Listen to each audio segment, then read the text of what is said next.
ಇದನ್ನ ಯಾಕೆ ಹೇಳಿದೀವಿ ಅಂತ ಕೇಳಿದ್ರೆ, ಸದ್ಗುರು ಸಿದ್ಧಾರೂಢರು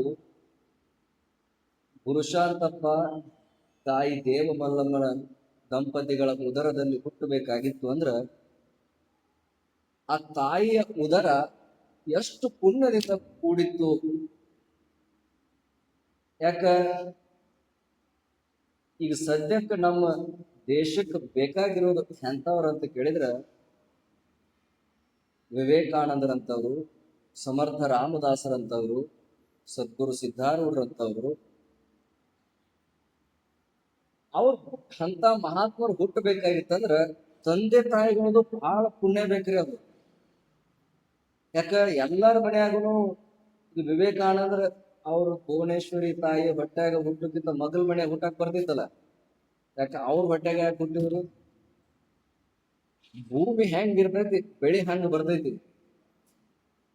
ಅದಕ್ಕೇನಂತ ಕೇಳಿದ್ರ, ನಾವು ಈ ಪಾವಿತ್ರತೆ ಅನ್ನೋದು ಐತಲ್ಲ, ಅದನ್ನ ಬಹಳ ಕಾಪಾಡ್ಕೋಬೇಕಾಗ್ತೈತಿ.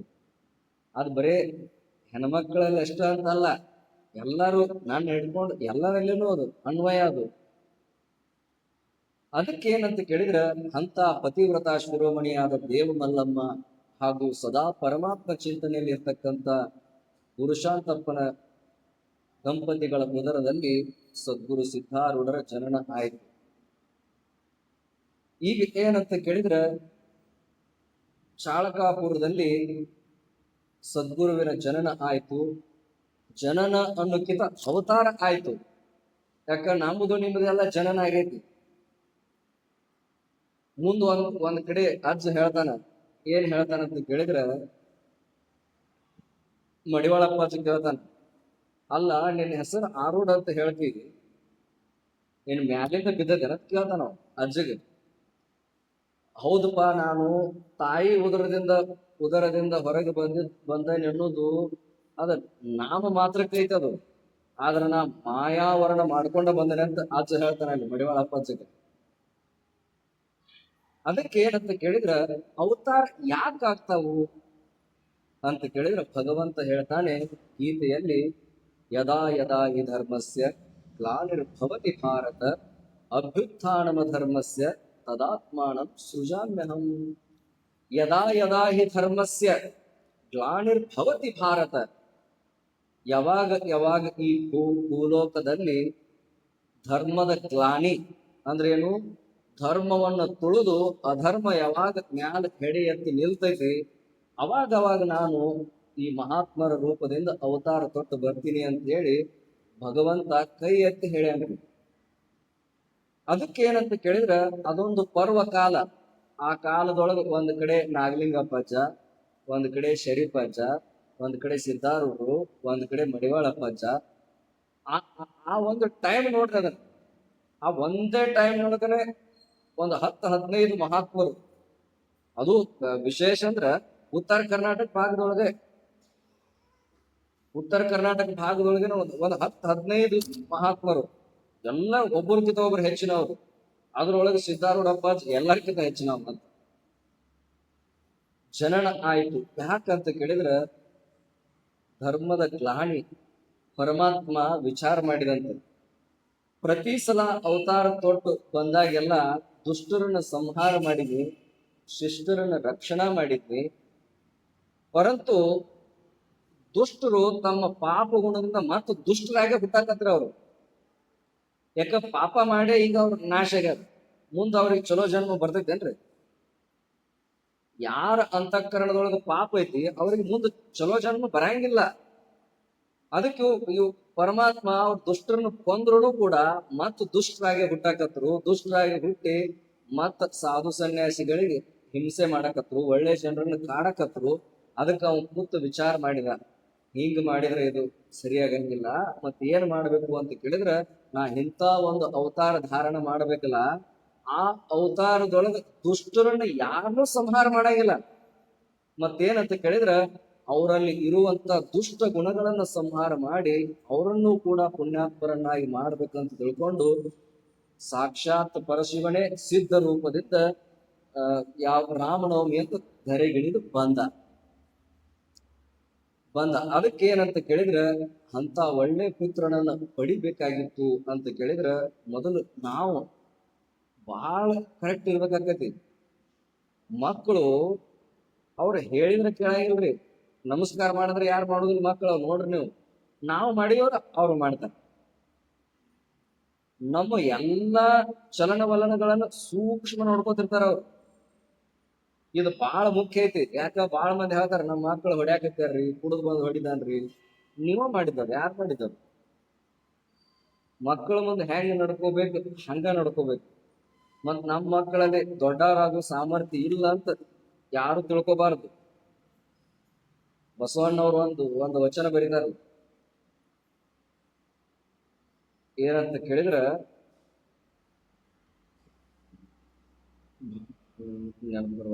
ಹೋಗಿ ಆಮೇಲೆ ಬಂದ ಮತ್ತ ಅದಕ್ಕೇನಂತ ಕೇಳಿದ್ರ ಎಲ್ಲರಲ್ಲೂ ಆ ತಾಕತ್ ಇರ್ತೈತಿ. ಮಕ್ಕಳನ್ನ ಹುರಿದುಂಬಿಸಿ ಅವ್ರನ್ನ ಏನಂತ ಕೇಳಿದ್ರ ಅಭ್ಯಾಸಕ್ಕೆ ಹಚ್ಚಬೇಕು. ಮತ್ತು ಮಹಾತ್ಮರ ಕಥೆಗಳನ್ನ ಅವ್ರ ಮುಂದೆ ಕೂತು ಹೇಳ್ಬೇಕು ಅವ್ರಿಗೆ. ಈಗೆಲ್ಲ ಭುವನೇಶ್ವರಿ ತಾಯಿಯರು ವಿವೇಕಾನಂದರಿಗೆ ಸಣ್ಣವರಿದ್ದಾಗನೇ ಮಹಾಭಾರತ ಕಥೆ ಅವ್ರಿಗೆ ಹೇಳ್ಕೊಂತ ಬಂದಿದ್ರು. ಅವ್ರು ಒಬ್ಬ ವ್ಯಕ್ತಿ ದೊಡ್ಡವಾಗ್ಬೇಕಾದ್ರೆ ತಾನೇ ಆಗಂಗಿಲ್ಲ. ಅವ ಹಿಂದ್ ಬಾಳ ಕೆಲಸ ಐತಿ, ತಂದೆ ತಾಯಿಗಳ ಕೆಲಸ ಬಾಳ ಐತಿ. ಅದಕ್ಕೆ ಏನಂತ ಕೇಳಿದ್ರೆ ಈ ಅಜ್ಜನ ಚರಿತ್ರೆ ಅನ್ನೋದು ಒಂದು ನಿಮಿತ್ತ ಇದು. ಆದ್ರೆ ವಿಚಾರ ನಮ್ಮ ನಿಮ್ಮಲ್ಲಿ ನಡೆದದ್ದನ್ನೇ ವಿಚಾರ ಮಾಡ್ಬೇಕು. ಅಜ್ಜನ ಚರಿತ್ರೆ ಅಂತೂ 100 ಸಲ ಕೇಳೇನು. ಅದಕ್ಕೆ ಏನಂತ ಕೇಳಿದ್ರೆ ಈಗ ಸದ್ಗುರು ಸಿದ್ಧಾರೂಢರ ಜನನ ಆಯ್ತು. ಜನನ ಆದ್ಮೇಲೆ ಏನಂತ ಕೇಳಿದ್ರೆ ಜನನ ಯಾವಾಗ ಆಯ್ತು ಅಂದ್ರೆ 26/3/1836 ಶ್ರೀ ಸಿದ್ಧನ ಅವತಾರವಾಯಿತು. ಶ್ರೀ ಸಿದ್ಧನ ಅವತಾರ ಆಯ್ತು. ಆ ಸಿದ್ಧ ಇನ್ನೂ 4-5 ವರ್ಷದ ಇದ್ದ. ಅವಾಗ ಏನಂತ ಕೇಳಿದ್ರೆ ಒಂದು ದಿನ ಸಂಕ್ರಾಂತಿ ಬಂದಿತ್ತು. ಆ ಸಂಕ್ರಾಂತಿ ದಿವಸ ಹುಡುಗರು ಕೂಡ ಆಡ್ತಿದ್ದ ಹೊರಗ. ಹುಡುಗರೆಲ್ಲ ಕೇಳಿದ್ರು, ಅಲ್ಲೋ ಸಿದ್ಧ ನಮ್ಗೆ ಎಳ್ಳು ಕೊಡು ಎಳ್ಳ. ಕೇಳವ್ರೆಲ್ಲರು ಈ ನಾವು ಆಡು ಮುಂದ್ ಕೇಳ್ತಿದ್ರು ನೋಡ್ರಿ. ಹಂಗ ಒಬ್ರಿಗೊಬ್ರು ಗೆಳೆಯರೆಲ್ಲ ನಮಗ್ ಎಳ್ಳು ಕೊಡೋ ಸಿದ್ಧ, ಎಳ್ಳು ಕೊಡು ಅನ್ನೋರು. ಅಂದ ಕೂಡಲೇ ಸಿದ್ಧ ನಿಮ್ಗೆ ಹೇಳ್ಬೇಕಾ, ನಡ್ರಿ ನಮ್ ಮನಿಗ್ ಹೋಗೋಣ ಅಂತ ತಿಳ್ಕೊಂಡು ಮನಿಗ್ ಹೋಗಿ ನೋಡ್ತಾನ. ತಾಯಿ ಎಳ್ಳು ಇಟ್ಟಿದ್ಲಂದ್ರ ಮೊದಲೆಲ್ಲಾ ಮನ್ಯಾಗ ನೆಲು ಇರ್ತಿದ್ರಿ. ಈಗ ಅದಾವಲ್ಲ ನನಗಂತೂ ಗೊತ್ತಿಲ್ಲ. ಮೊದಲ ಹಾಲ್ ಇಡಾಕ ಮತ್ ಏನಾರೇ ಚಲೋ ಏನಾರ ಮಾಡಿ ಇಟ್ಟಿದ್ರಂದ್ರ ಹುಡುಗರ ಕೈಗೆ ಹತ್ತಬಾರ್ದು ಅಂತ ಹೇಳಿ ಮ್ಯಾಲ ನೆಲುವಿನ ಮೇಲೆ ಇಡ್ತಿದ್ರು. ನಮ್ಮಲ್ಲೆಲ್ಲ ಹಂಗ ಮಾಡಿ ಇಡ್ತಿದ್ರು. ಯಾಕಂದ್ರೆ ಅವ್ನ್ ತೆಗೆದು ಕೊಡ್ಬೇಕಾದ್ರೆ ಅವರ ಬರ್ಬೇಕು. ಹಂಗ ಆ ತಾಯಿ ಏನಂತ ಕೇಳಿದ್ರ ನೆಲುವಿನ ಮೇಲೆ ಒಂದು ಗಡಿಗೆ ಇಟ್ಟು ಆ ಗಡಿಗೆ ತುಂಬಾ ಎಳ್ಳು ತುಂಬಿಟ್ಟಿದ್ರು. ಸಿದ್ಧ ನೋಡಿದ, ಕೈ ನೆಲಕ್ಲಿಲ್ಲ. ಒಂದು ಬಡಗಿ ತಂದ್ರಿ. ಬಡಗಿ ತಂದು ಏನ್ ಮಾಡಿದ, ಅದ್ರ ಬುಡಕ ಚುಚ್ಚಿದ. ಆ ನೆಲುವಿನ ನಡ್ಬಾರ್ಕ ಖಾಲಿ ಜಾಗ ಇರ್ತೈತಿ ನೋಡ್ರಿ, ಅದಕ್ಕೆ ಹಾಕಿ ಚುಚ್ಚಿದ. ಅವು ಎಳ್ಳು ಬೀಳಾಕತ್ತು ಎಷ್ಟು ಬಿದ್ದು ಅಂದ್ರ ಅದ್ರೊಳಗೆ ಇದ್ದದ್ದು ಒಂದು ಶೇರ ತೆಳಗ ಹಂಗ ಬೀಳಾಕತ್ಯಾವ. ಆ ಹುಡುಗರೆಲ್ಲ ತಗೊಂಡು ಕಟ್ಕೊಂಡು ಹೋಗ್ತಾರ. ಹೋದ್ರು ಕೂಡ ಅವ್ ಎಳ್ಳು ಖಾಲಿನ ಆಗವಲ್ರಿ. ಯಾಕ ಅವ್ ಸಾಕ್ಷಾತ್ ಪರಮಾತ್ಮ ಅದಾನವ. ಅವ ಮನಸ್ಸು ಮಾಡಿದ್ರ ಆಗ್ಲಾರ್ದು ಯಾವ್ದೈತ್ರಿ. ಅವ್ ಬೀಳ್ತಾವ್ ಹಂಗ ತಗೊಂಡ ಹೋಗ್ತಾರ. ಓಣ್ಯಾನ್ ಮಂದಿ ಎಲ್ಲ ಬಂತು ನೋಡಿದ್ರು, ಎಲ್ಲಾರು ಕಟ್ಕೊಂಡು ಹೋದ್ರು. ಕಡೆಗೆ ತಾಯಿ ಬಂದು ಕೇಳಿದ್ಲು, ಅಲ್ಲೋ ಸಿದ್ಧ ಈಗ ಏನು ಚಮತ್ಕಾರ ಮಾಡಿದ್ವು ಅನ್ಲಕ್ಕಿ. ಇಲ್ಲವಾ ನಂದೇನೈತಿ, ನೀ ಮಹಾತ್ಮರು ಸೇವಾ ಮಾಡಿದ ಫಲ ಅಲ್ಲಿ ಎಳ್ಳಾಗಿ ಸುರಿಯಾಕೈತಿ ನೋಡವ ಅಂದವ. ಮಹಾತ್ಮರು ಸೇವೆ ಮಾಡಿದ ಫಲ ಅಲ್ಲಿ ಎಳ್ಳಾಗಿ ಸುರಿಯಾಕತ್ತೈತಿ ನೋಡಂದ. ಅಂದ್ರ ಮಹಾತ್ಮರು ಸೇವೆ ಮಾಡಿದ್ರೆ ಎಷ್ಟು ಫಲ ಐತಿ ಅನ್ನೋದು ವಿಚಾರ ಮಾಡಿದ್ವಿ. ಏನ್ರಿ, ನೀವು ಮುಕ್ಕೋಟಿ ದೇವರನ್ನ ಪೂಜೆ ಮಾಡೋಕ್ಕಿಂತ ಒಬ್ಬ ಬ್ರಹ್ಮನಿಷ್ಠ ಗುರುವಿನ ಪಾದವನ್ನು ಪೂಜಾ ಮಾಡಿದ್ರ ಅವ್ರೆಲ್ಲಾರು ಅದ್ರೊಳಗ ಬಂದ್ರು. ನಿಮ್ಗೊಂದು ದೃಷ್ಟಾಂತ ಹೇಳ್ಬೇಕಂದ್ರ,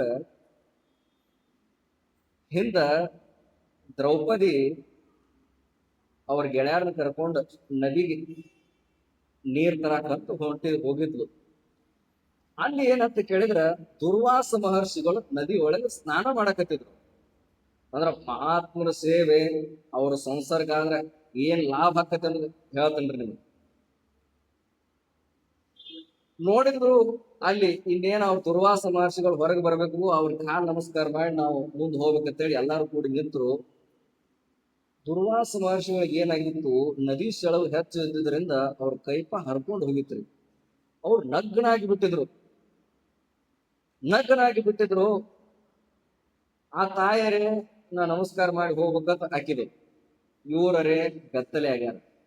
ನಾ ಹೊರಗೆ ಹೆಂಗೆ ಬರ್ಲಿ ಹೆಣ್ಮಕ್ಳ ಮುಂದ ಅಂತೇಳಿ ಅವ್ರು ದುರ್ವಾಸ ಮಹರ್ಷಿಗಳು.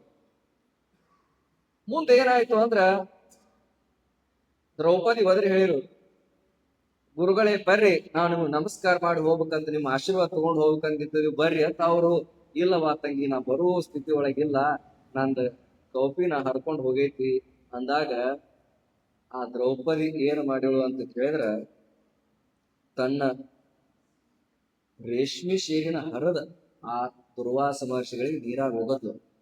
ಗುರುಗಳು ಇದನ್ನ ಕಟ್ಕೊಂಡ್ ಬರ್ರಿ, ನಾವು ಆಶೀರ್ವಾದ ತಗೊಂಡು ಹೋಗ್ತೀವಿ ಅಂದ. ಆಯ್ತು, ಅವ್ರು ಕಟ್ಕೊಂಡು ಬಂದ್ರು. ಆ ತಾಯಿ ಆ ದುರ್ವಾಸ ಮಹರ್ಷಿಗಳ ಕಾಲಿಗೆ ಬಿದ್ದು ನಮಸ್ಕಾರ ಮಾಡಿ ಎದ್ಲು. ಆ ದುರ್ವಾಸ ಮಹರ್ಷಿಗಳು ಒಂದು ಮಾತಂದ್ರು, ನೋಡುವ ತಾಯಿ, ಇವತ್ತ ನೀ ಒಂದು ತುಂಡು ಕೊಟ್ಟ ಅರಿವಿ ನನ್ನ ಮಾನ ಮುಚ್ಚೈತವ, ಮುಂದೆ ಇದ ಅರಿವಿ ನಿನಗೇನಂದ್ರ ಸಾವಿರ ಶೀರಿಗಳಾಗಿ ನಿನ್ನ ಮಾನ ಕಾಪಾಡ್ತಾವಂತ ಆಶೀರ್ವಾದ ಮಾಡಿದ್ರು. ಅದೇ ಎಲ್ಲಿ ಫಲ ಮಾಡಿದ್ವು ಅಂತ ಕೇಳಿದ್ರೆ, ಮುಂದೆ ದುರ್ಯೋಧನನ ಸಭೆಯೊಳಗ ದುಶ್ಯಾಸನ ದ್ರೌಪದಿಯ ಸೀರೆ ಎಳಿ ಮುಂದ ಸಾವಿರ ಸೀರೆಗಳಾಗಿ ಆಕೆ ಕೊಟ್ಟು ಒಂದು ತುಂಡು. ಮಹಾತ್ಮರಿಗೆ ₹1 ಕೊಟ್ರೆ ಅದು ಎಂದೂ ನಾಶ ಆಗಂಗಿಲ್ಲ, ಅದು ಎಂದೂ ಅದಕ್ಕೆ ಹಾನಿ ಇಲ್ಲ. ಅದಕ್ಕೆ ಏನಂತ ಕೇಳಿದ್ರೆ ಸದ್ಗುರು ಸಿದ್ಧಾರೂಢರು ಅಂದ್ರು, ಯವ್ವ ನೀ ಮಾಡಿದ ಯಾವ ಮಹಾತ್ಮರ ಗುರುಗಳ ಪಾದ ಸೇವೆ ಐತಿಲ್ಲ, ಆ ಸೇವೆ ಇವತ್ತೇನಂತ ಕೇಳಿದ್ರ ಎಳ್ಳಾಗಿ ಸುರಿಯಾಕತ್ತಿದ್ವ, ನನ್ನ ಚಮತ್ಕಾರ ಏನು ಇಲ್ಲ ತಂದ ಮಾತ ಆಡಕ್ ಹೋದತ್ತು. ಅಜ್ಜ ತನ್ನ ಮೇಲೆ ಯಾವುದು ಹಾಕೋಲಿಲ್ಲ ಅವ. ಸಿದ್ಧಾರೂಢರು ಸಿದ್ಧಾಶ್ರಮದೊಳಗೆ ಇರುವತ್ನ್ಯಾಗ ಬಂದ್ ಹೇಳ್ತಿದ್ರು, ಇಲ್ಲಪ್ಪ ಅಲ್ಲಿ ನೀ ನನ್ನ ಸಮುದ್ರದಾಗ ಬಂದ್ ಕಾಪಾಡಿದಿ ಅಂತ ಅವ್ರ ಅಂತಿದ್ರ. ನೀವು ಅಂತಿದ್ದ ಏನಂತಿದ್ದ, ಇಲ್ಲವಾ ಅದೆಲ್ಲ ಸದ್ಗುರುನಾಥನ ಮಹಿಮೆ, ನನ್ನ ಕಡೆ ಏನೈತಿ ಅಂತಿದ್ದ. ಯಾವುದು ತನ್ನ ಕಡೆ ಇಟ್ಕೊಂಡಿಲ್ಲ ಪುಣ್ಯಾತ್ಮ.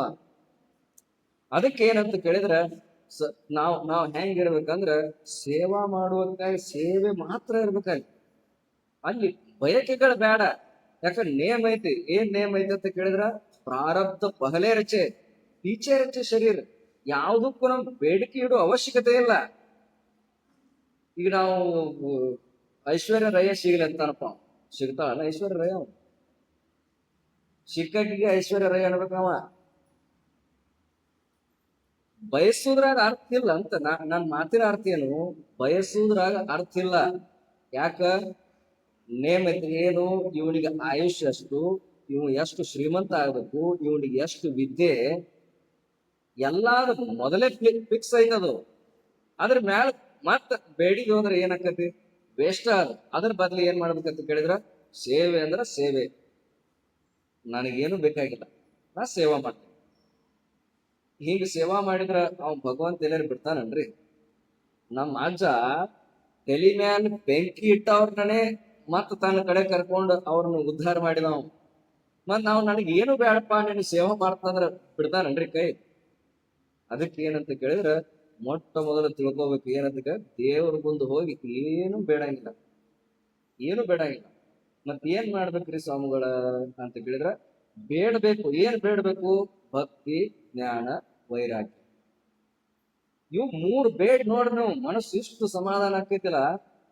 ನೀವು ಯಾವ್ದಾರ ಒಂದು ಬಯಕೆ ಇಟ್ಕೊಂಡು ಅರ್ಜುನ ಮಠಕ್ಕೆ ಹೋದ್ರಿ, ಅದಾಗ್ಲಿಲ್ಲ ಅಂದ್ರ ಸಿದ್ಧಾರು ನಮ್ಗೇನ್ ಕೆಲಸ ಮಾಡ್ಲಿಲ್ಲ ನಡಿ, ಈ ಕಡೆ ಗುಡ್ಡದ ಹನುಮಂತ ಹೋಗುನು ನಾಳೆ.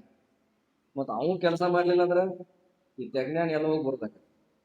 ಮತ್ ಆಕಿನೂ ಕೆಲಸ ಮಾಡ್ಲಿಲ್ಲ ಅಂದ್ರ ಕರಿದಾರ ಅಲ್ಲಿ ಒಬ್ಬ ದಾರ ಚಲೋ ಮಾಡಿಬಿಡ್ತಾನಂತ ಅಲ್ಲಿ ಹೋಗೋದಾಕ. ನಮಗ್ ಏನು ಬರೋದು ಬರ್ತೈತಿ. ಅದು ಬಾರದು ಬಪ್ಪದು ಅವ್ರ ಅಪ್ಪಗೂ ತಪ್ಪದು. ಬಸವಣ್ಣನವ್ರು ಹೇಳ್ಯಾರ, ಬಾರದು ಬಪ್ಪದು ಯಾವ್ದು ನಮ್ಮ ಹಣೆ ಬರದಾಗ ಇಲ್ಲ, ಅದು ಬರುದೇ ಇಲ್ಲ. ಯಾವ್ದು ಬರ್ಬೇಕಂತ ನಮ್ಮ ಹಣೆ ಬರದಾಗ ಐತಿ, ಅದು ಯಾರ ಅಪ್ಪು ತಪ್ಸಾಕ್ ಬರಂಗಿಲ್ಲ, ಅದು ಬರ್ತೈತಿ ಅದು. ಅದಕ್ಕೇನಂತ ಕೇಳಿದ್ರ, ಭಗವಂತನಲ್ಲಿ ಏನು ಬೇಡತಕ್ಕದ್ದಲ್ಲ. ಮತ್ತೇನಂತ ಕೇಳಿದ್ರೆ ಭಕ್ತಿ, ಜ್ಞಾನ, ವೈರಾಗ್ಯ. ಇಷ್ಟು ನಮಗ್ ಕೊಡಪ್ಪ ಅಂತ ಅವನಲ್ಲಿ ಅನನ್ಯ ರೀತಿಯಿಂದ ಕೇಳ್ಕೋಬೇಕು ಅಂತ ಹೇಳಿದ್ರು. ಇನ್ನ ಹಿಂಗಿರುವಂತ್ಯಾಗ ಅವ್ರ ಆ ಆ ಆ ಸಿದ್ಧನ ತಾಯಿ ಒಂದ್ಸಲ ಅಂದ್ಲು, ಏನಲ್ಲ ಅಂದ್ರ ಇಲ್ಲಪ್ಪ ಸಿದ್ಧ, ನಿನಗ್ ವಯಸ್ಸಾಯ್ತು, ಮತ್ ಶಾಲೆಗೆ ಹೋಗ್ಬೇಕು ಅಂದ್ಲು. ಅವ ಸಿದ್ಧ ಅಂದ, ಯವ್ವ ಇದೇನ್ ಉದ್ಯೋಗ ನನಗೆ ಹಚ್ತಿ ನೀನು? ನಾ ಸದಾ ಆ ಪರಮಾತ್ಮನ ಶಾಲೆಯಲ್ಲಿ ಆನಂದ ರೂಪದಿಂದ ಆಡಕತ್ತೇನೆ. ನೀ ಆ ಲೌಕಿಕ ವಿದ್ಯಾ ಕಲಿಸುವಂತ ಶಾಲೆಗೆ ನನ್ನ ಯಾಕೆ ಕಳಿಸ್ತಿ? ನಾ ಹೋಗಂಗಿಲ್ಲ ನಾವು. ಯಾಕ ಈಗಿನ ಶಾಲೆಗೆಲ್ಲ ಏನ್ ಕಲ್ಸಕತ್ತಾರೋ, ಶಾಲಿ ಕಲ್ತ್ ಏನೇನ್ ಮಾಡಕತ್ತಾರೋ ನೀವು ನೋಡ್ತೀರಿಲ್ರಿ? ನೀವು ದೊಡ್ಡವ್ರು ನೋಡ್ತಿರಲ್ಲೋ ಗೊತ್ತಿಲ್ಲ, ಹುಡುಗರೊಳಗೆ ಕೂರ್ತದೈತೆ ಅದು. ಅದಕ್ಕೆ ಏನಂತ ಕೇಳಿದ್ರ, ಈಗಿನ ಶಾಲೆ ಒಳಗ ಆ ಮಕ್ಕಳಲ್ಲಿ ಧೈರ್ಯ ತುಂಬುದು ಇವೆಲ್ಲ ಇಲ್ರಿ. ಸ್ವಲ್ಪ ಏನಾರ ಪರೀಕ್ಷೆದೊಳಗೆ ಫೇಲ್ ಆದ, ನಡಿ ಏನಾರ ಮಾಡ್ಕೊಂಡ್ ಸಾಯೋದು ಕಲಾಸ್. ಮೊದಲು ಶಾಲೆಗಳಿದ್ದು ಹೆಂಗಿದ್ದು, ಅವನಿಗೆ 25 ವರ್ಷ ಆಗೋ ತನಕ ವಿದ್ಯೆ ಕೊಡ್ತಿದ್ರು ಗುರುಗಳು. ಹೆಂಗ ವಿದ್ಯೆ? ಅವ್ ಮುಂದ ಗೃಹಸ್ಥ ಹಾಕಿದ್ರ ಮದುವೆ ಆಗ್ಲಿ, ಬ್ಯಾಡ ಅಂದ್ರ ಅವ ಸನ್ಯಾಸಿ ಆಗಲಿ. ಮೊದಲು ಮಾನವ ಜನ್ಮ ಬಂದು ಉದ್ದೇಶ ಏನಾಯ್ತು ಅನ್ನೋದು 25 ವರ್ಷದೊಳಗೆ ತಿಳಿಸ್ಕೊಡ್ತಿದ್ರ ಅವ್ರಿಗೆ. ಈಗ ನಮಗೇನ್ ಗೊತ್ತಾ ಇಲ್ರಿ. ಅವ್ ಯಾರ್ದಾರೆ ಮಣ್ಣು ಕೊಡಕ್ ಹೋಗಿರ್ತಿಲ್ಲ, ಅಲ್ಲಿ ಅಂತೀವ್ ಏನ್ ಅಳ್ವ ಎಲ್ಲ ಇಟ್ಟ ಐತಿ. ಅಲ್ಲಿ ವೈರಾಗಿ ಬರ್ತೈತ್ರ ಮತ್ತ ಏನ್ ಎಂಟು ಮಾಡಿದ್ರಿ ಇಟ್ಟ ಐತಿ ಅಳ್ವ, ಕಡಿ ಮಣ್ಣಾಗಿ ಹೋಗುದೈತಿ. ಆದ್ರ ಮನಿಗ್ ಬಂದ್ ಕೂಡ್ಲೆ ತಗೋರ ಚಾ ಮಾಡ, ಸುಸ್ತಾಗಿ ಚಾ ಕುಡಿದ್ ಮತ್ ಉದ್ಯೋಗ ಕತ್ತನು. ಮತ್ ಕೆಲವೊಬ್ರು ಹಿರಿಯಾರ್ ಬರ್ತಾರ, ಮನ್ಯಾಗ ಹಿಂಗ ಸಮಸ್ಯೆ ಆಗಿರ್ತಾವ ನೋಡ್ರಿ. ಗಂಡ ಹೆಂಡತಿ ನಡ್ಬರ್ಕ, ಹೆಂಡತಿನೋ ಬ್ಯಾರೆದವನ್ ಕೂಡ ಇದು ಮಾಡ್ತಿರ್ತಾರ. ತಮ್ಮ ಎಲ್ಲಾ ನಡೀತಾನ, ಈ ಜೀವನ ಆಯ್ತಂದ್ರ ಎಲ್ಲಾ ನಡೀತಾನ, ಒಟ್ ನಡ್ಸಾಕತ್ಯಾರ. ಬಿಟ್ಟು ಪರಮಾತ್ಮನ ಧ್ಯಾನ ಭಜನೆ ಮಾಡಪ್ಪ ಅನ್ನೋ ಮಾತಿಲ್ಲ ನೋಡ್ರ. ಈಗ ಹೊರಗೆ ಪ್ರಾಣಿಗಳನ್ನ ನೋಡ್ತೀವಿ, ಅವು ಸಂಸಾರ ಮಾಡ್ತಾವಲ್ರಿ. ಪಕ್ಷಿಗಳನ್ನ ನೋಡ್ತೀವಿ, ಅವು ಸಂಸಾರ ಮಾಡ್ತಾವಲ್ರಿ. ಮತ್ ಎಲ್ಲಾ ಜನ್ಮದೊಳಗು ಬರೇ ಸಂಸಾರ ಆಗೈತೆ ಕತಿ. ಮತ್ ಈ ಮನುಷ್ಯ ಜನ್ಮಕ್ಕೆ ಬಂದ ಉದ್ದೇಶ ಏನು? ಇದಕ್ಕೆ ಇಷ್ಟು ವ್ಯಾಲ್ಯೂ ಐತಿಲ್ಲ, ಇದು ಹೊಳ್ಳೆ ಮುಳ್ಳೆ ಸಿಗಂಗಿಲ್ಲ. ಪರಮಾತ್ಮನನ್ನ ನೆನೆಸಲಿಕ್ಕೆ ಬಂದಂತ ಒಂದೇ ಒಂದು ಶರೀರ ಅಂದ್ರೆ ಇದೊಂದೇ. ಇಲ್ಲಿ ಯಾವ್ದಾರ ಒಂದು ನಾಯಿ ಬಂದ್ ಕೂತ್ರ ಬಿಡ್ತೀರೇನು? ಹೊಡೆದು ಓಡಿಸ್ತೀರ ಅದನ್ನ. ಯಾಕಂದ್ರೆ ಅಧಿಕಾರ ಇಲ್ಲ ಅದಕ್ಕೆ. ಅದ್ರ ಜನ್ಮ ಅಷ್ಟೇ ಐತದು, ಹೀನ ಜನ್ಮ ಅವೆಲ್ಲ ಅವು. ಅದಕ್ಕೆ ಏನಂತ ಕೇಳಿದ್ರೆ, ನಾವು ನೀವೆಲ್ಲ ಬರೀ ಹೆಂಡತಿ ಮಕ್ಕಳು ಸಂಸಾರ ಗಂಡ ಇದನ್ನ ಮಾಡಕ್ ಬಂದಿಲ್ಲ. ಮಾಡ್ಬ್ಯಾಡ್ರಿ ಅಂತ ಮಾತಲ್ಲ. ಮತ್ತೇನಂತ ಕೇಳಿದ್ರ, ಅವ್ರು ಕೂಡ ನಿನ್ನೆ ಹೇಳಿನ 2 ಹೊತ್ತು ಅಜ್ಜನ ಆರತಿ ಮಾಡ್ಲೇಬೇಕು ಮನ್ಯಾಗ. ಅದು ಹೆಂಗ್ ಮಾಡ್ಬೇಕು? ಒಬ್ಬಕ್ಕೆ ನಮ್ಮವ್ವ ಪೂಜೆ ಮಾಡ್ತಾಳ್ರಿ, ಆಕಿನ ಆರತಿ ಮಾಡ್ತಾಳ್ರಿ, ಹಿಂಗಲ್ಲ. ಎಲ್ಲಾರು ಕೂಡ ಒಂದ್ಸಲ ಮಾಡಿ ನೋಡ್ರಿ ನೀವು. ಆ ಮನಿ ಒಳಗ ಆನಂದ ಉಕ್ಕಿ ತುಂಬ ಹರಿದಿದೆ. ಆ ಮನಿ ಒಳಗ ಆ ಮನಿಗೆ ಏನೇನ್ ಆಗ್ಬೇಕಾಗೈತಿ ಮುಂದಿಂದ ಎಲ್ಲಾ ಆಚೆ ಮಾಡ್ತಾನ. ಅದಕ್ಕೆ ಏನಂತ ಕೇಳಿದ್ರ, ನಾವು ಬಹಳ ಬದಲಾಗ್ಬೇಕು. ಅದಕ್ಕೆ ಆಚ ಅಂದವ, ಯವ್ವ ನನಗ ಆ ಶಾಲಿಗೆ ಏನ್ ಕಳಿಸ್ತಿ? ಈಗ ನನ್ನ ಪರಮಾತ್ಮನ ಶಾಲೆ ಒಳಗ ನಾ ಆನಂದ ರೂಪದಿಂದ ಇದ್ದೇನೆವ, ನಾವ್ ಅಲ್ಲಿ ಅಂದವ. ಮುಂದೊಂದ್ ದಿನ ಏನಾಯ್ತು ಅಂತ ಕೇಳಿದ್ರ, ಹಿಂಗ ಎಲ್ಲಾ ಹುಡುಗರು ಆಡಕತ್ತಿದ್ರು. ಸಿದ್ಧ ಒಂದು ಎಮ್ಮಿ ನೋಡಿದ. ಎಮ್ಮಿ ನೋಡಿ ಏನ್ ಮಾಡಿದ, ಹುಡುಗರಿಗಂದ, ನಾನು ಆ ಎಮ್ಮಿ ಮೇಲೆ ಕುಂಡಿರ್ತನು, ಇದು ಆಣ್ ಇದ್ದಂಗಿದು, ನೀವೆಲ್ಲ ವಾದ್ಯಗಳನ್ನು ಬಾರಸ್ರಿ. ಇವ್ರು ಒಂದು ಡೇಪಿ ಅದನ್ನ ತಗೊಂಡ್ರು, ನಡದ್ರಿ, ನಗಾರಿ ಚಲೋ ಆತ ಸಭೆ. ಆ ಎಮ್ಮಿ ನೋಡ್ರ ಮುಂದ್ ಹೋಗುವಲ್ದು, ಹೋಗುವಲ್ದದು. ಸಿಟ್ಟಿಗೆ ಏನಂದ, ನೀ ಸಾಯ್ ಅಂತ ಅದ್ರ ಮ್ಯಾಲ ಒಂದ್ಸಲ ಬಡದ ಬಿಟ್ಟ, ಅದ್ರ ತಲೆ ಮ್ಯಾಲ. ಆ ಎಮ್ಮಿ ಪ್ರಾಣ ಬಿಟ್ಟು ತೆಳಗ ಬಿತ್ತು. ಅದನ್ನು ಹೋಗಿ ಯಾರಿಗೆ ಹೇಳಿದ್ರು? ದೇವಮಲ್ಲಮ್ಮಗೆ ಹೇಳಿದ್ರು. ಆ ಎಮ್ಮಿ ಹೊಟ್ಲಿತ್ತು, ಹಾಕಿ ಓಡ್ಕೊಂತ ಬಂದು ಅಲ್ಲು ಹೊಟ್ಲಿತ್ತು, 2 ಜೀವ ತೆಗದೆಲ್ರು, ಏನ್ ಮಾಡಿದಿ ಸಿದ್ಧ ನೀನು ಅಂತ ಅಳ್ಳಾಕತ್ಲು ತಾಯಿ. ಅಂದ ಕೂಡಲೇ ಸಿದ್ಧ ಕಣಿಕರ ಹುಟ್ಟಿ ಮತ್ತೆ ಏನ್ ಮಾಡಿದ, ಯವ್ವ ಈ ಎಮ್ಮೆ ಸಂಬಂಧ ಇಟ್ಟ ಕಳ್ತೆ, ಅದನ್ನ ಬದುಕಸ್ತನ್ ಸುಮ್ಮಿರ ಅಂತ ಅಂದ ಅದ್ರ ತಲೆ ಮ್ಯಾಲ ಕೈ ಇಟ್ಟು ಓಂ ನಮಃ ಶಿವಾಯ ಅಂದ. ಸತ್ತದ ಎಮ್ಮಿ ಎದ್ದು ನಿಂತತ್ರಿ. ಮತ್ತ್ ನಾವು ಎಲ್ಲೇ ಓಂ ನಮ ಶಿವಾಯ ಅಂದ್ ಯಾವ್ದಾರ ಎಮ್ಮಿ ಅಬಸಕ್ ಹೋಗಿರ್ಬಂದ್ ಸತ್ತದ. ಅಂದ್ರ ಅವ ಅವತಾರಿ ಪುರುಷ, ಅವನಿಗೆ ಅಸಾಧ್ಯವಾದದ್ದು ಯಾವುದೂ ಇಲ್ಲ ಜಗತ್ತಿನಲ್ಲಿ. ಏನ್ರಿ ಈಗ ಎಂತೆಂತ ಅವ್ರನ್ನ ಪ್ರವಚನ ಹೇಳಕ್ಕ ಸ್ವಾಮಿಗಳನ್ನ ಮಾಡ್ಯಾನಂದ್ರ ಅದು ನೋಡಂಗಿಲ್ರಿ. ನಮ್ಮ ಅಜ್ಜನ ಪರಂಪರಾ ಅಂದ್ರ ಅದು ಅವನ ಕೃಪಾ ಇಷ್ಟು, ಅವನ ಕೃಪಾ ಮಹಿಲ ನಾವು ಹುಬ್ಬಳ್ಳಿಯಾಗಿದ್ದಾಗ ನೋಡ್ತೀವಿ. ಅಲ್ಲಿ ದೀನರು, ದಲಿತರು, ಅವರು ಇವರು ಕುಡ್ದವ್ರು, ಸುಮಾರಿದ್ದವ್ರು ಎಲ್ಲಾರು ಬರ್ತಾರೆ. ಎಲ್ಲಾರು ಬಂದ ಅಲ್ಲಿ ಶುದ್ಧಾಗಿ ಹೋಗ್ತಾರ. ನಮ್ ಹುಬ್ಬಳ್ಳಿ ಮಠಕ್ ಬಂದ ನನಗ್ ಬಾಳ ಮಂದಿ ಕೇಳ್ತಾರ, ಅಲ್ರಿ ಇಲ್ಲಿ ಏನ್ ಹಂತದೈತಿ, ಇಲ್ಲಿ ಬಂದ್ರ ಏನೋ ಒಂಥರ ನಮಗ ಖುಷಿ ಆನಂದ ಇರ್ತೈತಿಲ್ಲ, ಏನೈತಿ ಇಲ್ಲಿ ನಮಗ್ ತಿಳಿವಲ್ದು ಅಂತಾರ. ಯಾಕಂದ್ರ ಅವ ಅಜ್ಜ ನಡೆದಾಡಿದ ಜಾಗ ಅದು, ಅಲ್ಲಿ ಆನಂದ ತುಂಬಿ ಹರಿತೈತೆ. ನನಗೂ ಅದಕ್ಕ ಅಲ್ಲಿಂದ ಬಿಟ್ಟು ಬರುವ ಇಚ್ಛಾ ಇದ್ದಿದ್ದಿಲ್ಲ. ಇವ್ರು ವಕೀಲರು 3-4 ಸಲ ಕೇಳಿ ಕೇಳಿ ಕೇಳಿ ಕೇಳಿ ಕಡಿಗೆ ಕಾಟಕ ಪಾಪಗಳಿಗೆ ಫೋನ್ ಹಚ್ಚಿ ಇಲ್ಲಿ ಕರ್ಸ್ಯಾರ ಅವ್ರು. ಯಾಕ ಈಗ ನೋಡಿ, ಸುಖಿ ಆಗಿದ್ದಾವ ಯಾರು ಹೊರಗೆ ಬರಾಕ್ ಈಗ ಈಗ ಆಲದ ಮರದ ನೆಳಾಗದ, ಹೊರಗೆಲ್ಲ ಬಿಸಿಲೈತಿ. ಆ ನೆಳ ಬಿಟ್ಟು ಬರಾಕ್ ಬಯಸ್ತಾರ ನಾವು? ಬಯಸಂಗಿಲ್ಲ. ಅದಕ್ಕೆ ಏನಂತ ಕೇಳಿದ್ರೆ, ಆ ಅಜ್ಜ ಎಮ್ಮಿ ಸಾಯಿಲಂದ ಸಾಯ್ತು, ತಾಯಿ ಬಂದು ಒದರಾಕತ್ತು. ಅಲ್ಲ, ಅದು ಒಂದ ಇದ್ದಿದ್ದಿಲ್ಪ, ಅದ್ರ ಬಟ್ಟೆಗೆ ಒಂದಿತ್ತು. ಮತ್ ಎರಡೂ ಕೊಂದೆಲ್ಲೋ ಸಿದ್ಧ ತಂದ ಕೂಡ್ಲೆ ಎಲ್ಲಿ ಗಪ್ಪವ ಹೇಳ್ದ ಅದ್ರ ತಲೆ ಮೇಲೆ ಕೈ ಇಟ್ಟು ಓಂ ನಮ ಶಿವಾಯ ಅಂದ. ಆ ಎಮ್ಮಿ ಮತ್ತೆ ಎದ್ದು ನಿಂತಂತ್ರಿ. ಅದಕ್ಕೆ ಏನಂತ ಕೇಳಿದ್ರೆ, ಇಂಥ ಅಘಟಿತವಾದ ಅನೇಕ ಪವಾಡಗಳನ್ನ ಸದ್ಗುರು ಸಿದ್ಧಾರೂಢರು ಮಾಡ್ಕೊಂಡ್ ಬಂದಾರ. ಮುಂದೊಂದ್ ದಿನ ಏನಾಯ್ತು ಅಂತ ಕೇಳಿದ್ರೆ, ತನ್ನ ಸಂಗಡಿಗರನ್ನ ಕರ್ಕೊಂಡ ಸಿದ್ಧ ಎಲ್ಲಿ ಹೋದ, ಕೆರೆಗೆ ಜಳಕ ಮಾಡಕ್ ಹೋಗುನು ಬರ್ರಿ ಅಂದ. ನಡ್ರಿ ಅಂದ, ಕೆರೆಗೆ ಜಳಕ ಮಾಡಕ್ ಹೋಗುನು ಅಂದ. ಅಂದ ಕೂಡ್ಲೆ ಎಲ್ಲಾ ಗೆಳೆಯರು ಬಂದ್ರು.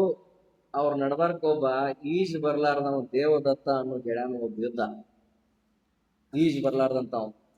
ಎಲ್ಲರೂ ಈಜಾಕತ್ತ ಕೆರ್ಯಾಗ ಹೋದ್ರು. ಇವ್ ದೇವದತ್ತ ಹೊರಗ ನಿಂತಿದ್ದ. ಸಿದ್ಧ ಬಾ ಅಂದ್ರು ಬರ್ಲಿಲ್ಲ. ಕಡಿಕ ಅವನು ದರ ಹಿಡ್ಕೊಂಡು ಕೆರಿ ನಡಬಾರಕ್ ಹೋಗಿ ಮುಳುಗಿಸಿಬಿಟ್ಟ. ಕೆರಿ ನಡಬಾರಕ್ ಹೋಗಿ ಮುಳುಗಿಸಿಬಿಟ್ಟ. ಇವೆಲ್ಲ ಹುಡುಗು ಗಣಿಗೆ ಮಾಡಕತ್ತ ನೋಡ್ರಿ. ಸಿದ್ಧ ದೇವದತ್ತನ ಕೊಂದಾನ ತಿಳ್ಕೊಂಡ್ ನಾವೇನು ಮಾಡಿಲ್ಪ, ಸಿದ್ಧ ಮಾಡ್ಯಾನ, ನೀನ ಮಾಡಿದಿ ಅಂತ ಹೊರಗೆ ಬಂದ್ರು. ಬಂದ ಕಿಸಿಂದ ಅವ್ರ ತಾಯಿಗೆ ನೋಡ್ಕೋತ ಹೋಗಿ ಹೇಳಿದ್ರು, ಇಲ್ಲ ಸಿದ್ಧ ನಿಮ್ಮ ದೇವದತ್ತನ ಆ ಕೆರ್ಯಾಗ ಮುಳುಗಿಸಿ ಕೊಂದ್ ಬಿಟ್ರಿ ಅಂತಂದ್ರು. ಅವ್ರ ತಾಯಿ ಬಂದು ಬಡ್ಕೊಂಡ್ ಅಳಕತ್ಲ.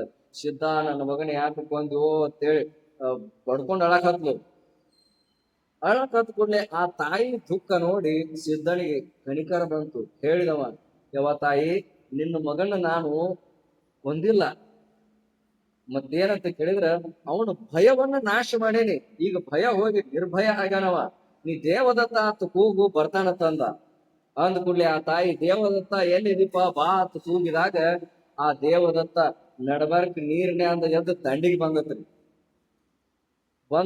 ಅವ ಹೇಳ್ತಾನೆ, ಏನ್ ಹೇಳ್ದ ಅಂತ ಕೇಳಿದ್ರ, ಯವ್ವ, ನಾನು ಇನ್ಕತನ ಆನಂದದೊಳಗಿದ್ದೇವ, ಎದಕ್ ಕರೆದಿ ನನ್ನ? ಮತ್ತ ಈ ಜಗಜ್ಜಾಲ ರೂಪವಾದ ದುಃಖ ನನ್ನನ್ನು ಆವರಿಸಿಕೊಂಡು ಬಿಟ್ಟು ಯಾಕೆ ಕರೆದಿ ಅಂತ ಕೇಳಿದ. ಇದರ ತಾತ್ಪರ್ಯ ಏನು ಗೊತ್ತದೇನ್ರಿ? ಮನುಷ್ಯ ತನ್ನ ಜೀವ ಭಾವವನ್ನು ಬಿಡಾಕ ಅನ್ಸ್ತಾನ. ಅದಕ್ಕೆ ವಿವೇಕಾನಂದರು ಒಂದು ಸಣ್ಣ ದೃಷ್ಟಾಂತ ಕೊಡ್ತಾರ. ಅವ್ರು ಮೋಡದಿಂದ ಹನಿ ಸಮುದ್ರದೊಳಗೆ ಬೀಳ್ತಿರೋದ್ ಗೊತ್ತದ್ರಿ? ಆ ಹನಿ ಅಳತಿತ್ತದು. ಇಲ್ಲ, ನನ್ನ ಸ್ವರೂಪ ಕೆಡ್ತೈತಿ, ನಾ ಸಮುದ್ರದಾಗ ಬಿದ್ದಂದ್ರೆ ನನ್ನ ಸ್ವರೂಪ ಕೆಟ್ಟ ಹೋಗ್ತೈತಿ ಅಂತ ಅಳತಿತ್ತದ. ಅದಕ್ ಗುರ್ತಿಲ್ಲ, ಅದು ಸಮುದ್ರದಾಗ ಬಿದ್ರ ಅದ ಎದ್ರ ಸ್ವರೂಪ ಆಕೈತ್ರಿ? ಅದು ಆ ಹನಿ ಹೋಗಿ ಸಮುದ್ರನೇ ಆಕೈತಿ. ಹಂಗ ನಾವು ಈ ಜೀವ ಭಾವ, ನಾ ಕಲ್ಲಪ್ಪ ಮಲ್ಲಪ್ಪ, ನಾ ಹೆಂಡತಿ, ನಾ ಗಂಡ, ನಾ ಸಣ್ಣವ, ನಾ ದೊಡ್ಡವ, ಈ ಜೀವ ಭಾವ ಐತ್ ನೋಡ್ರಿ. ಅದು ಈ ಜೀವ ಭಾವ ಬಿಡಾಕ ಅನ್ಸ್ತು. ಅದು ಸಾಧಕರಿಗೆ ಗೊತ್ತದು. ಸಾಕಷ್ಟು ಭಯ ಆಕೈತಿ. ಆ ಭಯವನ್ನ ಆ ಸಿದ್ಧ ಕೆಡಿಸಿದ್ದ. ಶಾಮಣ್ಣದ ಅಜ್ಜ ಅವ್ರು ಇದ್ರೊಳಗೂ ಬರ್ತೈತಿ ಅದು, ಎಲ್ಲೇ ಚರಿತ್ರೆ ಒಳಗೂ. ಶಾಮಣ್ಣದ ಅಜ್ಜ ಅವ್ರಿಗೆ ಆ ಸಿದ್ಧಾರೂಢ ಅಜ್ಜ ಊಟಕ್ಕೆ ಹಾಕಿದ್ರಂತ, ಬಾಯಾಗ ತುತ್ತು ಹಾಕಿದ್ರಂತ. ತುತ್ತು ಹಾಕೋ ಮುಂದ ಏನಂತ ಕೇಳಿ ಶಾಮಣ್ಣದ ಅಜ್ಜ ಅವ್ರು ಒಂದ್ಸಲ ಅಂದ್ರದು, ಅಲ್ಲಪ್ಪ, ಬರೀ ನೀನು ನನ್ನ ಬಾಯಿ ಒಳಗ ಪ್ರಸಾದ ಹಾಕ್ತಿ, ಒಮ್ಮೆ ನನ್ನ ನನ್ನ ಕರ್ಣದೊಳಗೆ ಪ್ರಸಾದ ಹಾಕಿ ನನ್ನನ್ನು ಉದ್ಧಾರ ನನಗ ಆನಂದವನ್ನು ತೋರಿಸಬಾರ್ದೇನಪ್ಪ ಅಂತಂದ್ರ ಅಂದ ಕೂಡಲೇ ಸಿದ್ಧಾರೂಢರು ಶಾಮಾನಂದ ಅಜ್ಜವ್ರ ಮಸ್ತಕದ ಮೇಲೆ ಕೈ ಇಟ್ಟು ಕೂಡಲೇ ಅವ್ರಿಗೆ ಒಂದು ಕ್ಷಣ ಸಮಾಧಿ ಆಯ್ತಂತ, ಅಲ್ಲಿ ಜ್ಞಾನ ಆಯ್ತಂತ. ಕಾರಣ ಏನು ಅಂತ ಕೇಳಿದ್ರೆ ಸಿದ್ಧನಲ್ಲಿ ಅಂತ ತಾಕತ್ತಿತ್ತು. ಆ ದೇವದತ್ತನ ಹೋಗಿ ಮುಳುಗಿಸಿದ್ದಿಲ್ಲವ, ಅವನ ತಲೆ ಮೇಲೆ ಕೈ ಇಟ್ಟು ತಾ ಅಂದ್ರೆ ಯಾರು, ತನ್ನ ಸ್ವರೂಪ ಅಂದ್ರೆ ಹೆಂಗಿರ್ಬೇಕು ಅನ್ನೋದು ಆ ಚಿಕ್ಕ ವಯಸ್ಸಿನಲ್ಲೇ ಆ ದೇವದತ್ತನಿಗೆ ತೋರಿಸಿದ್ದ. ಅದಕ್ಕೆ ಏನಂತ ಕೇಳಿದ್ರೆ ನಾವು ಹಿಂಗದೀವಲ್ಲ, ನಮ್ಮ ಜೀವಭಾವ ಬಿಡಾಕ ತಯಾರಿಲ್ಲ. ನೀವು ಅಂತ ನೀವು ನನ್ನ ಕಡೆ ಒಂದು ಆಸ್ತಿ ಇರ್ತಂದ್ರೆ ನಾ ಬಹಳ ಶ್ರೀಮಂತ ತಾನೆ. ಎಲ್ಲಿ ಶ್ರೀಮಂತ ದೀಪ ನೀನು? ಹೋಗು ಮುಂದೆ ಒಯ್ತೀಯ? ಯಾರು ಏನು ಓದಿಲ್ಲ. ಅದಕ್ಕೆ ಏನಂತ ಕೇಳಿದ್ರ ಸದ್ಗುರುವಿನ ಬೋಧೆ ಅನ್ನುವಂಥದ್ದು ಹೆಂಗಿರ್ತೈತಿ ಅಂತ ಕೇಳಿದ್ರ ಅವನನ್ನು ಮಾನವನಿಂದ ಮಹಾದೇವನನ್ನಾಗಿ ಮಾಡ್ತೈತಿ ಅದು. ಆದ್ರ ನಮ್ಮ ಶ್ರದ್ಧಾ ಐತಲ್ಲ ಅಷ್ಟು ಗಟ್ಟಿ ಇರ್ಬೇಕದು. ಅದಕ್ಕ ಅವನ ದೇವದತ್ತನಿಗೆ ಮುಳುಗಿಸಿದ ಕತಿ ಏನಂತ ಕೇಳಿದ್ರ ಅವನ ಜೀವ ಭಾವ ಬಿಡಿಸಿ ಬ್ರಹ್ಮ ಭಾವದಲ್ಲಿ ಅವನನ್ನು ಕೆಲ ಹೊತ್ತು ಇರಿಸಿದ್ದ ಸಿದ್ಧ. ಆದ್ರೂ ಕೂಡ ಅವ ಏನಂತ ಕೇಳಿ ದೇವದತ್ತ ಅಂದ ಕೂಡ್ಲೆ ಕೆರೆಯಾಗಿಂದ ಓಡಿ ಬಂದ ಅಂತ ಆ ಕತೆ ಬರ್ತೈತಿ. ಮತ್ತ ಮುಂದೆ ಒಂದ್ ದಿನ ಏನಾಯ್ತು ಅಂತ ಕೇಳಿದ್ರ ಎಲ್ಲಾ ಹುಡುಗರನ್ನ ಕರ್ಕೊಂಡು ನೀರ್ಲ ಹಣ್ಣಿನ ತೋಟಕ್ಕೆ ಹೋದ್ರಿ. ನೀರ್ಲ ಹಣ್ಣಿನ ತೋಟಕ್ಕೆ ಹೋದ. ತೋಟಕ್ಕೆ ಹೋದ ಕೂಡ್ಲೆ ಹುಡುಗರೆಲ್ಲಾ ನೀರ್ಲ ಹಣ್ಣು ಹರಿಯಾಕ ಅಲ್ಲಿ ಅಲ್ಲಿ ಓಡಾಡಕತ್ತು ಅವ ವಿಚಾರ ಮಾಡಿದ, ಈ ಹಣ್ಣುಗಳನ್ನು ಸೃಷ್ಟಿ ಮಾಡಿದ ಪರಮಾತ್ಮನನ್ನೇ ಮರೆತು ಇವರು ಹಣ್ಣುಗಳ ಬೆನ್ನ ಹತ್ತಾರಲ್ಲ. ಈಗ ಒಬ್ಬೊಬ್ರು ಮಹಾತ್ಮರು ಹೇಳ್ತಿರ್ತಾರೆ ಏನಂತ ಕೇಳಿದ್ರ, ಅಂಗಡಿಯಾಗ ಸಾಮಾನು ಖರೀದಿ ಮಾಡೋದು ಚಲೋನು ಏನ ಅಂಗಡಿ ಮಾಲಕನ ಖರೀದಿ ಮಾಡೋದು ಚಲೋನು? ಅಂಗಡಿ ಮಾಲಕ್ ನಮ್ಮವ ಅಂದ್ರ ಅಂಗಡಿಯಾಗ ಸಾಮಾನು ನಮ್ಮನು ಇಲ್ರಿ. ನಾವು ಹಂಗಲ್ಲ. ಈಗ ಇವ್ರೇನ್ ಮಾಡಕತ್ತಾರ, ನೇರಳೆ ಹಣ್ಣಿಗೆ ಬೆನ್ನ ಹತ್ತಾರ. ಆ ಹಣ್ಣು ಸೃಷ್ಟಿ ಮಾಡಿದ ಪರಮಾತ್ಮನನ್ನೇ ಮರ್ತಾರ ಅಂತ ತಿಳ್ಕೊಂಡು ಏನ್ ಮಾಡಿದ ಅಜ್ಜ ಅಂತ ಕೇಳಿದ್ರ ಒಂದು ನೇರಳೆ ಹಣ್ಣು ತಗೊಂಡು ಭೂಮಿ ಮೇಲೆ ಹೋಗದ, ಅಲ್ಲಿ ಒಂದು ನೇರಳೆ ಹಣ್ಣಿನ ರಾಶಿಯೇ ತಯಾರಾಯ್ತು. ಎಲ್ಲರೂ ಆ ಕಡೆ ಓಡಾಡೋದು ಬಿಟ್ಟು ಇಲ್ಲಿ ಬಂದ್ರು. ಬಂದ ಕೂಡ್ಲೆ ಎಲ್ಲಾರು ನೇರಳೆ ಹಣ್ಣು ತಿಂದ್ರು. ಸಿದ್ಧಾಣ ಇಂಥ ಹಣ್ಣ ತಿಂದಿಲ್ಲ ಉಪ ಅನ್ನಕತ್ರ ಅವ್ರು. ಈ ಎಲ್ಲಿ ಬಂದು ಇನ್ಕತನ ಇದ್ದಿದ್ದಿಲ್ಲ, ಎಲ್ಲಿ ಬಂದು ಅಂತಂದ್ರು. ಅಂದ ಕೂಡ್ಲೆ ಸಿದ್ಧ ಅಂದ, ಅಲ್ಲ ನೀವು ನೇರಳೆ ಹಣ್ಣು ತಿಂದ್ರಲ್ಲ, ಅವು ಯಾರ ಕೃಪಾದಿಂದ ನಮಗ್ ದೊರಕ್ಯಾವು ಅಂತಂದಾಗ ಅವ್ರಂದ್ರು, ಇಲ್ಲ ಆ ಪರಮಾತ್ಮನೇ ನಮಗೋಸ್ಕರವಾಗಿ ಈ ಸ್ವಾದಿಷ್ಟವಾದ ನೇರಳೆ ಹಣ್ಣುಗಳನ್ನು ಮಾಡ್ಯಾರು ಅಂತ ಅವ್ರಂದ್ರು. ಇಷ್ಟು ಕಥೆ ಆಯ್ತು. ಇದ್ರ ತಾತ್ಪರ್ಯ ಏನ್ ಹೇಳ್ರಿ? ನಾವು ಈಗ ಅಂತಿರ್ತೀವಿ ನೋಡ್ರಿ ವ್ಯವಹಾರದಾಗ ಏನಂತೀವ್, ಅವ ಯಾವ ಒಬ್ಬ ಹನ್ನೊಂದು ಮಜಲ್ ಮನಿ ಕಟ್ಸಿದ್ದು, ಲಕ್ವ ಹೊಡೆದಿತ್ತು, 11ನೇ ಮಜಲ್ನಾಗ ಇಟ್ಟಿದ್ರತ್ತಾವ. ಗುರುಗಳು ನಮ್ಮ ಶಿಷ್ಯ ಬಾಳ ದಿನ ಆತ ನೋಡಿಲ್ಲ, ನೋಡ್ಕೊಂಡ್ ಬರೋನು ಅಂತ ತಿಳ್ಕೊಂಡ ಮ್ಯಾಲ ಹಾದ್ರ ಅವನ ಕಡೆ 2ನೇ ಮಜಲ್ನಾಗ 11ನೇ ಮಜಲ್ನಾಗ. ಅಲ್ಲಿ ಹಾದ್ ಕೂಡ್ಲೆ ಅಂದತ್ತ, ಅಪ್ಪಗಳ ಇದನ್ನೆಲ್ಲ ನಾನ ಮಾಡೇನ್ರಿ ಅಂದ್ರ. ವಚನಕಾರ ಹೇಳ್ತಾರ, ಇಳೆ ನಿಮ್ಮ ದಾನ, ಬೆಳೆ ನಿಮ್ಮ ದಾನ, ಸುಳಿದು ಸೂಸುವ ಗಾಳಿ ನಿಮ್ಮ ದಾನ, ನಿಮ್ಮ ದಾನವನ್ನೊಂದು ಅಣ್ಣರ ಪೊಗಳುವ ಕುಂಡಿಗಳನ್ನೇ ನೆಂಬೆ ರಾಮನಾಥ. ಇಲ್ಲಿ ನಂಬುದು ಅನ್ನೋದು ಏನೂ ಇಲ್ಲ. ನಾ ಆಟ್ ರೊಕ್ಕ ಮಾಡೀನಿ, ಈಟ್ ರೊಕ್ಕ ಮಾಡೀನಿ, ಮಾಡ್ಪ ಮಣ್ಣು ಮಾಡು. ಹೆಂಗ್ ಮಾಡ್ತೀನಿ ನೀನು? ಮಣ್ಣು ಮಾಡಕ್ ಬರ್ತೈತ್ರಿ ನಮಗ? ಮಣಿ ಕಟ್ಟೈತಿ, ಇದ್ದದ್ ಮಣ್ಣು ತಗೊಂಡ್ ಮಣಿ ಕಟ್ಟೈತಿ. ಮಣ್ಣು ಮಾಡಕ್ ಬರ್ತೈತೆ ನಮಗ? ಕಲ್ಲು ಮಾಡಕ್ ಬರ್ತೈತೇನು? ಅದನ್ನು ತಿಳಿಸುವ ಉದ್ದೇಶದಿಂದ ಸಿದ್ಧ ಏನ್ ಮಾಡಿದ ಅಂತ ಕೇಳಿದ್ರ, ಅವುಗಳ ಬೆನ್ನ ಹತ್ತಿ ಹೋಗ್ಬೇಡ್ರಿ, ಮತ್ತೇನಂತ ಕೇಳಿದ್ರೆ ಇವನ್ನೆಲ್ಲ ಮಾಡಿದ ಒಬ್ಬ ಪರಮಾತ್ಮದಾನ, ಆ ಪರಮಾತ್ಮನ ಬೆನ್ನ ಹತ್ರಿ ಅಂತ ತಿಳಿಸುವ ಉದ್ದೇಶಕ್ಕಾಗಿ ಆ ನೇರಳೆ ಹಣ್ಣಿನ ಒಂದು ಪವಾಡವನ್ನು ಮಾಡಿ ಅಲ್ಲಿ ತೋರಿಸಿದ. ಮುಂದೆ ಏನಂತ ಕೇಳಿದ್ರ, ಅಲ್ಲಿ ಹಾದ್ಯಾಗ ಒಂದು ಸತ್ತ ಹಾವು ಬಿದ್ದಿತ್ತು. ಆ ಸತ್ತ ಹಾವ ನೋಡಿ ಇವ್ರೆಲ್ಲಾ ಕರೆ ಹಾವು ಐತೆ ತಿಳ್ಕೊಂಡು ಅಂಜಿ ದೂರ ಓಡಾಕತ್ತಿದ್ರು. ಎಲ್ಲಾರು ದೂರ ಓಡಾಕತ್ತಿದ್ರು. ಮುಂದೆ ಸಿದ್ಧ ಏನ್ ಮಾಡಿದ, ಅದು ಸತ್ತದ ಹಾವು ಐತ್ರು ಅಂತ ತಿಳ್ಕೊಂಡು ಅದನ್ನ ಕೈಲಿ ಹಿಡಿದ ಎತ್ತಿ ತೋರಿಸಿದ. ಅವಾಗ ಏನಂತ ಕೇಳಿದ್ರ, ಇಲ್ಲ ಸತ್ತದ ಹಾವು ಐತಿ ಅಂತ ಎಲ್ಲಾರು ಕೂಡಿ ಬಂದ್ರು. ಬಂದ್ ಏನಂತ ಬಂದ್ರು, ಇದು ಸತ್ತದೈತ್ಯಾ ಅಂತ ತಿಳ್ಕೊಂಡು ಅವಾಗ ಸಮಾಧಾನ ಆದ್ರು ಅಂತ ಒಂದು ಸಣ್ಣ ಕಥೆ ಬರ್ತೈತಿ. ಇದ್ರ ತಾತ್ಪರ್ಯ ಏನಂತ ಕೇಳಿದ್ರ, ಈ ಜಗತ್ತಾದ್ರೂ ಕೂಡ ಹೆಂಗೈತಿ ಅಂದ್ರೆ ಇದೊಂದು ಸತ್ತ ಹಾವಿನಂಗ ಐತಿ. ಜೀವನದೊಳಗ ಸಾಕಷ್ಟು ಕಷ್ಟಗಳು ಬರ್ತಾವ. ಈ ಹೆಂಗ ಹಾವ್ ಅಂದ ಕೂಡಲೇ ಭಯ ಆಗಿರ್ತದ. ಮನುಷ್ಯನಿಗೆ ಮನ್ಯಾಗ ಯಾರೋ ಒಬ್ಬ ಗಂಡ ತಿರ್ಕೊಂಡ್ರು, ಹೆಂಡತಿ ತಿರ್ಕೊಂಡ್ರು, ಮಕ್ಕಳು ತಿರ್ಕೊಂಡ್ರು, ಏನೋ ಒಂದು ಆಕ್ಸಿಡೆಂಟ್ ಆಯ್ತು, ದೇಹಕ್ಕೆ ಏನೋ ಒಂದು ಬತ್ತು ಬಂದಾಗ ಮನುಷ್ಯ ಏನ್ ಮಾಡ್ತಾನು, ಹೆದರ್ತಾನ. ಇದೊಂದು ಘಟಸರ್ಪ ಇದ್ದಂಗೆ ಸಂಸಾರ ಅಂದ್ರೂ ಹೆದರ್ತಾನ. ಅವಾಗ ಅದಕ್ಕೆ ಏನ್ ಮಾಡಬಾರ್ದು, ಹೆದರಬಾರ್ದು. ಈ ಪ್ರಪಂಚ ಆದ್ರೂ ಕೂಡ ಹೆಂಗೈತಿದು, ಸತ್ತ ಹಾವಿನಂಗ ಐತಿ, ನೀವು ಸುಮ್ಮನೆ ಹೆದರಕತ್ತೀರ ತಿಳಿಸು ಉದ್ದೇಶದಿಂದ ಆ ಹಾವು ಎತ್ತಿ ತೋರಿಸಿದ ಅಜ್ಜ. ಅದಕ್ಕೆ ಏನಂತ ಕೇಳಿದ್ರ, ನಮ್ಮ ಅಜ್ಜ ಸಣ್ಣ ಸಣ್ಣ ಪವಾಡಗಳನ್ನ ಮಾಡಿದ್ರು ಕೂಡ ಅದ್ರೊಳಗೊಂದು ಗೂಢವಾದ ಅರ್ಥವನ್ನು ತುಂಬ್ಯಾರ.